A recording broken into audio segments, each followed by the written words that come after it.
ಎಲ್ಲರಿಗೂ ನಮಸ್ಕಾರ. ಜ್ಯೋತಿ ಕಿರಣ್ ಕ್ರಿಯೇಷನ್ಸ್ಗೆ ಸ್ವಾಗತ. ಬನ್ನಿ ಈ ದಿನ ಒಂದು ಅದ್ಭುತ ರುಚಿಯ ಹೆಸರುಕಾಳು ಪಲ್ಯ ಮಾಡೋಣ. ಬೇಕಾಗುವ ಪದಾರ್ಥಗಳು: ಹೆಸರುಕಾಳು 1 ಬಟ್ಟಲು, ರಾತ್ರಿಯೇ ನೆನೆಸಿಟ್ಕೊಂಡಿದ್ದೀನಿ. ಉಪ್ಪು ರುಚಿಗೆ ತಕ್ಕಷ್ಟು,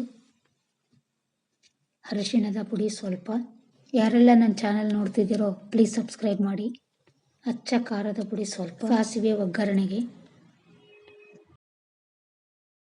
ಕತ್ತರಿಸಿದ ಕೊತ್ತಂಬರಿ ಸೊಪ್ಪು ಸ್ವಲ್ಪ, ಹುರಿಗಡಲೆ ಸ್ವಲ್ಪ,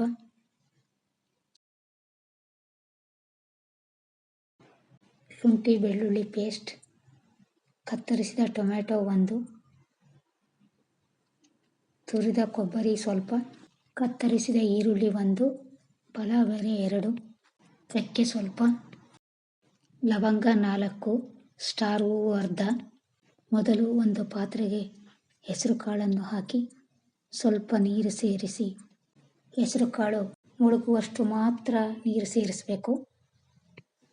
ಗ್ಯಾಸ್ ಹೊತ್ತಿಸಿ ಒಲೆಯ ಮೇಲೆ ಹೆಸರುಕಾಳು ಹಾಕಿರುವ ಪಾತ್ರೆಯನ್ನು ಇಟ್ಟು ಲಿಡ್ಡನ್ನು ಮುಚ್ಚಿ 3 ನಿಮಿಷ ಬೇಯಿಸ್ಕೋಬೇಕು. ತುಂಬ ಬೇಯಿಸ್ಕೋಬಾರ್ದು. ನೋಡಿ, ಈ ರೀತಿ ಬೆಂದಿದೆ. ಒಂದು ಮಿಕ್ಸಿ ಜಾರಿಗೆ ಹುರಿಗಡಲೆ, ಮಸಾಲೆ ಪದಾರ್ಥಗಳು, ಸ್ವಲ್ಪ ಅರಿಶಿಣ, ಸ್ವಲ್ಪ ಅಚ್ಚ ಖಾರದ ಪುಡಿ, ಶುಂಠಿ ಬೆಳ್ಳುಳ್ಳಿ ಪೇಸ್ಟ್ ಸ್ವಲ್ಪ. ಈ ಪಲ್ಯ ತೆಂಗಿನಕಾಯಿ ಹಾಗೂ ಸುವಾಸನೆಯ ಮಸಾಲೆಗಳೊಂದಿಗೆ ಸವಿಯಲು ಅತ್ಯುತ್ತಮವಾಗಿದೆ. ಟೊಮೆಟೊ, ತುರಿದ ಕೊಬ್ಬರಿ, ಸ್ವಲ್ಪ ನೀರು ಸೇರಿಸಿ ನುಣ್ಣಗೆ ರುಬ್ಕೋಬೇಕು. ನೋಡಿ, ಈ ರೀತಿ ರುಬ್ಕೊಂಡಿದ್ದೀನಿ. ಗ್ಯಾಸ್ ಹೊತ್ತಿಸಿ ಒಲೆಯ ಮೇಲೆ ಒಂದು ಪಾನನ್ನಿಟ್ಟು ಸ್ವಲ್ಪ ಸಾಸಿವೆ, ಅಡಿಗೆ ಎಣ್ಣೆ ಹಾಕಿ, ಎಣ್ಣೆ ಬಿಸಿಯಾದ ನಂತರ ಕತ್ತರಿಸಿದ ಈರುಳ್ಳಿ ಹಾಕಿ ಮಿಕ್ಸ್ ಮಾಡಬೇಕು. ಈರುಳ್ಳಿ ಚೆನ್ನಾಗಿ ಬೆಂದ ನಂತರ ರುಬ್ಬಿದ ಮಸಾಲೆಯನ್ನು ಹಾಕಿ, ಈ ಗ್ರೇವಿ ಅನ್ನ ಅಥವಾ ಚಪಾತಿಗೆ ಸೂಕ್ತವಾದ ಸೈಡ್ ಡಿಶ್.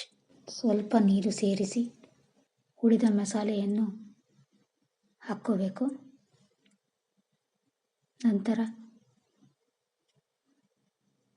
ಮೊದಲೇ ಬೆಂದಿರುವ ಹೆಸರುಕಾಳನ್ನು ಹಾಕಿ ರುಚಿಗೆ ತಕ್ಕಷ್ಟು ಉಪ್ಪು ಸೇರಿಸಿ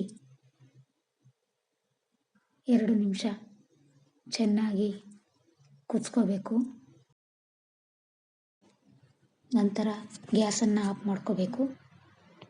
ಈಗ ಹೆಸರುಕಾಳು ಪಲ್ಯ ಸವಿಯಲು ಸಿದ್ಧ ಆಗಿದೆ.